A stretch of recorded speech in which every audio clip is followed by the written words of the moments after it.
Cheating wife is moving out. My wife of 30 years has been having an affair with someone I know.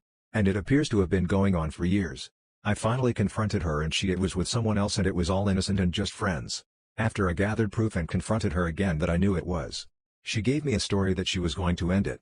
All she did was try to hide it even more. I forgave her and tried to move forward to try and repair our marriage. A short time later she was confronted by her family about how she could have done this to me. They told her that she was wrong and didn't know what she was going to lose and she would never make it on her own. She decided that she wants to move out and try it on her own. I told her fine, if that is what she wants. She has leased an apartment for a year and is leaving in 30 days. I don't want her to leave because I really do love and will miss her. But I hate her for the lies that she no longer is in contact with him. I have proof and I think she is limiting contact till she moves out. I don't want to be alone without her. But should I cut my losses and just let her leave and let her realize what she is giving up? A girl ended my brother's life. Today he would be 20 if he were alive.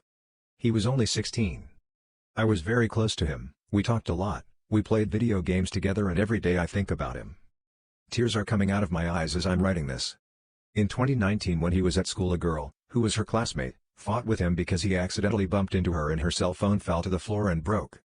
The next day after the fight the girl got so mad that she made it up to the school that he had molested her in the back of the school and everyone believed and he was beaten up by several students and the school authorities were unable to contain the students.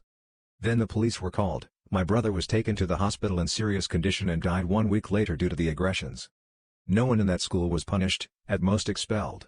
I live in a third world country and lynchings are very common here.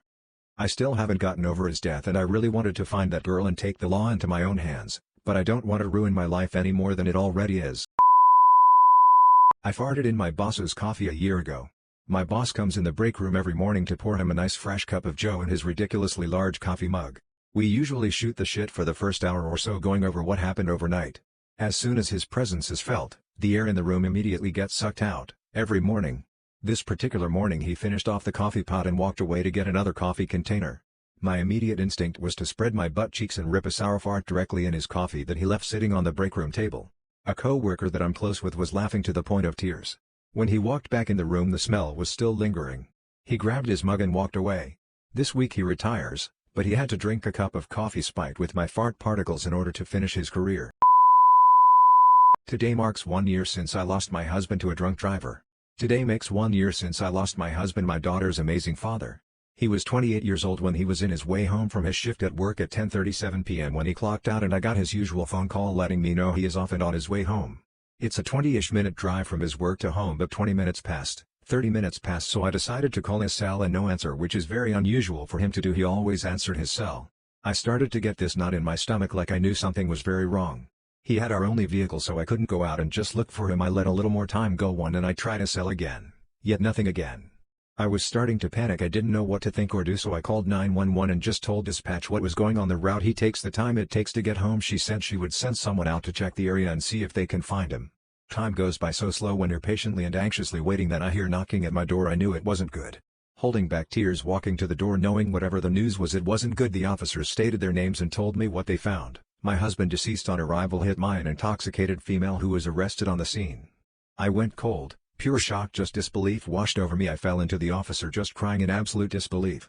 Having to explain to our daughter that her father wasn't coming home was single-handedly the most difficult thing I have ever had to do. She went white as a ghost, just cried her eyes out. It's been an extreme struggle ever since. We've been living paycheck to paycheck, going to bed some nights with our stomach burning from hunger with no food, not able to feed our daughter.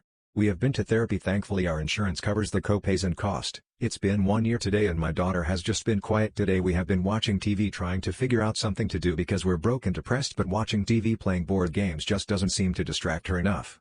I asked if she wants to talk about it but she doesn't want to. Hopefully the day gets better. If you read this far, thank you. It's been therapeutic to vent. I lost my virginity when I was 12 years old. It was with a guy in the same grade as me and we were dating since the 4th grade. He was my first love and my first boyfriend. We both lost our virginities together. We only did it one time. I remember I was scared if I was going to get pregnant even though we used a condom. I told my older sister who was in high school and I knew she was having sex with her boyfriend cause he always snuck into our house late night, so I went to my sister for advice and she bought me a Plan B pill. She called me a slut for losing my virginity so early and that angered me enough to tell mom on her and she got in trouble, and I remember mom taking away her phone and she never got it back until she was old enough to pay for her own phone bill. I'm 19 now. I'm not underage anymore, Just stating this in case if this is a strict age restricting sub to post.